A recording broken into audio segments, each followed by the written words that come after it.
pardon, cette période féconde de la reconstruction, où il se voit confier l'exposition universelle, ou plus exactement l'exposition internationale d'habitat et d'urbanisme, avec son ami Roger Millet. C'est une magnifique exposition où on parle de l'URSSAF, on parle de Le Corbusier, on constate aussi que les Français sont quand même un peu en retard par rapport aux autres pays européens.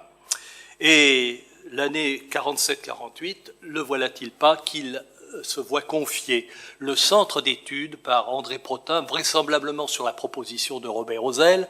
Je n'ai pas retrouvé dans les textes ce qui était vraiment fondateur, mais je crois, connaissant l'administration, que c'était une organisation hors structure qui bénéficiait de crédits d'études pour avoir des experts que l'administration ne pouvait pas et qui va être le fer de lance de Robert Ozell pour la suite des événements, c'est-à-dire entre 47 et 57. Il faut dire que cette époque, entre 47 et 57, est une époque quand même assez troublée.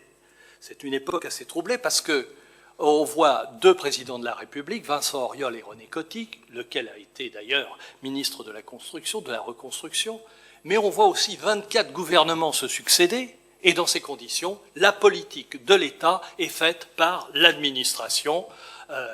Les ministres passent, la continuité est assurée, autant de l'époque dite de Vichy, qu'il faudra un jour reconsidérer, que de l'époque de la reconstruction. Et ça aussi, c'est très important parce qu'il a les pleins pouvoirs, ou du moins, il a la confiance de sa hiérarchie. Il est protégé par André Protin. Et ça, c'est très important à retenir parce que, vous savez, dans l'administration, on arrive à peu de choses lorsqu'on ne bénéficie pas de protection. Donc, André Protin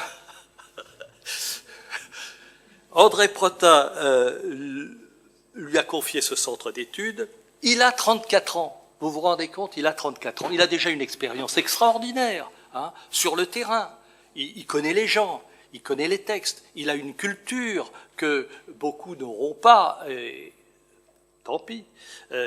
Il a son bureau au ministère avec son fidèle Jean Goyer qui le suivra aussi pendant longtemps et qui a été un des rédacteurs de la revue Urbanisme. Il a une agence, l'agence Gervaise, avec laquelle il est associé et auquel il peut tenir des réunions pour exercer une profession libérale, car en 1942, il a été inscrit à l'ordre des architectes. Il est aussi professeur à l'Institut d'urbanisme de Paris, où il succède à Grébert, qui était chargé de l'art urbain, et lui, il prend la composition urbaine. Par la suite, il continuera aussi à travailler à l'Institut d'urbanisme de Paris. Donc, voyez-vous, il a comme autour de lui tout un ensemble de collègues, de collaborateurs, d'étudiants, de confrères, d'experts, qui constitue une sorte de pléiade pour Robert Ozell, pour faire finalement deux œuvres très importantes dont nous allons dire un mot dans un instant. Qu'est-ce qui fait que Robert Ozell se distingue des autres?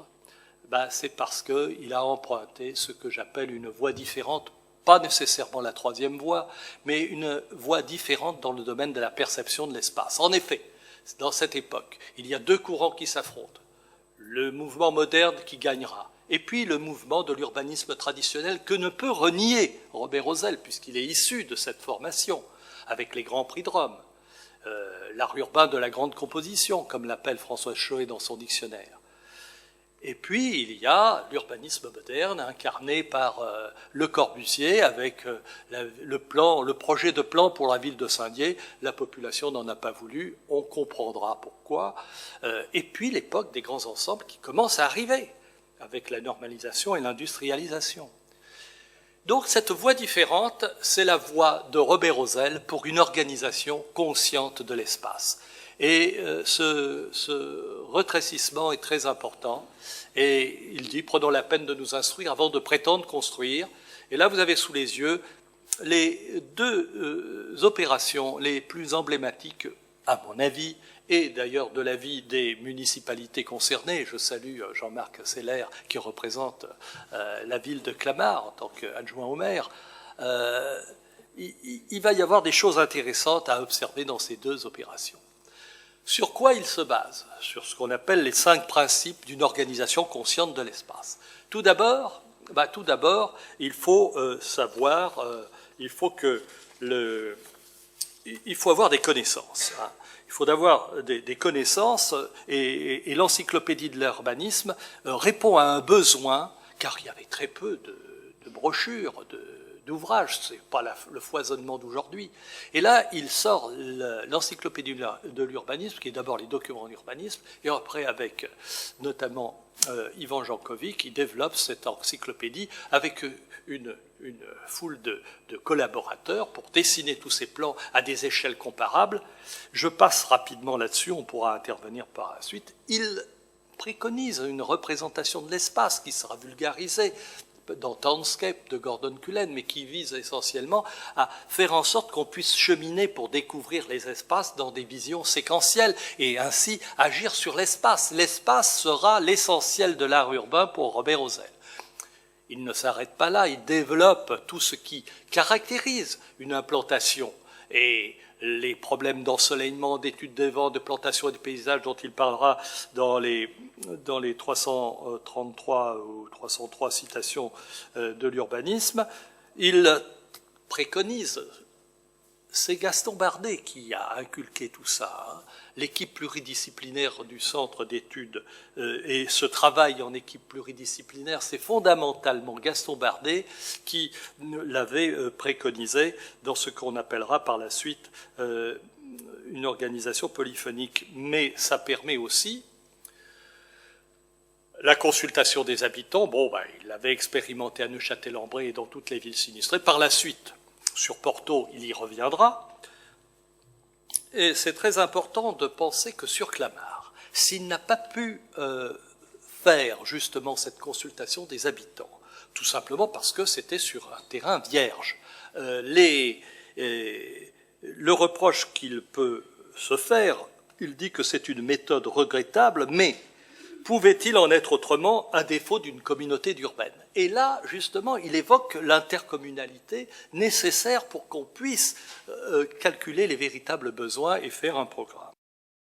Alors, la Cité de la Plaine, vous verrez tout à l'heure des témoignages là-dessus, et la comparaison entre le Petit Clamart, un lotissement de maisons uniquement individuelles comparé au plan Ozell qui montre les avantages particuliers de ce parti général, la méthode de l'organisation polyphonique qu'il a faite avec l'équipe de Chaudat, Gervaise, Mahé et Taponnier et l'ingénieur Monvoisin, le problème du cimetière qui, dans sa première version, était très rigide, très composé, est venu avec Ivan Jankovic à une composition beaucoup plus libre, qui est une sorte de miroir par rapport à la Cité de la Plaine, tout simplement parce qu'il fallait ne pas faire traverser les convois, et vous verrez cette liaison verticale, comment elle a été utilisée dans la Cité de la Plaine. Voilà quelques images, mais on en parlera par la suite. Et puis alors, j'ai voulu quand même, parce que c'est en 63, mais signaler ce qui peut paraître un ovni dans la Cité de la Plaine, mais qui au contraire est très intéressant, parce que pour moi, c'est le cœur de cette cité et de ce cimetière. C'est de cet ensemble. L'atelier de Montrouge en 63, avec l'autorisation d'Ozell, qui a été obligé non, je vais arrêter là parce que... voilà. Bon, alors, l'évolution de Clamart après 57, alors là, je vais aller très vite, parce qu'effectivement, voilà l'image en 1957, et puis après... alors, en 57, si, il faut quand même que je le dise, il y a ce problème. Il y a ce problème de la normalisation, de l'industrialisation, des coûts, et qui fait que Robert Ozell, qui jusqu'à présent avait les coûts des franches, eh bien, est obligé de faire autrement. Alors, les coups de gueule, j'ai bien noté, parce qu'on dit il était timide. Pas du tout, il n'était pas timide du tout. Les coups de gueule à l'époque, effectivement, il se fâche gentiment avec Claudius Petit, qui ne lui en voudra pas, puisqu'il poursuivra une carrière plus qu'honorable. Mais à ce moment-là, la cité de la Plaine se poursuit avec son associé Ozell. L'évolution de la cité, eh bien effectivement, nous avons aujourd'hui les 3 immeubles et le parc dont parlera tout à l'heure Bernardo Garcia à côté de moi. J'ai passé le moment malheureux de cette rénovation qui a été un peu contestée par le milieu, mais Robert Rosel aurait fort bien compris le pourquoi des choses, car dans son esprit, toute chose devait évoluer, et puis rien n'est éternel, mais rien non plus ne peut être conservé intégralement. Alors, Neufchâtel-en-Bray, nous avons récemment, le samedi 8 juin, avec le maire, avec les 2 CAUE, organisé une manifestation tout à fait intéressante le samedi à Neufchâtel-en-Bray. Et je vais passer très rapidement Neufchâtel-en-Bray pour arriver à ma conclusion, tout à fait, parce que voilà les images de Neufchâtel-en-Bray, et voilà un petit film de 1 minute qui sera ma conclusion. La vision à 360 degrés que nous avons du centre administratif de Neufchâtel-en-Bray nous permet de remarquer que l'implantation des bâtiments ainsi que leur architecture sont étudiés de manière à mettre en valeur les espaces libres et plantés et donner la priorité à la circulation piétonne. Pour la mise au point de la composition, Robert Rosel a inventé un appareil dans le cadre de ses recherches au centre d'études de la direction de l'urbanisme, le maquettoscope. Cela lui a permis de vérifier comment le cheminement piétonnier offrait sans cesse à l'usager de nouveaux points de vue sur la ville.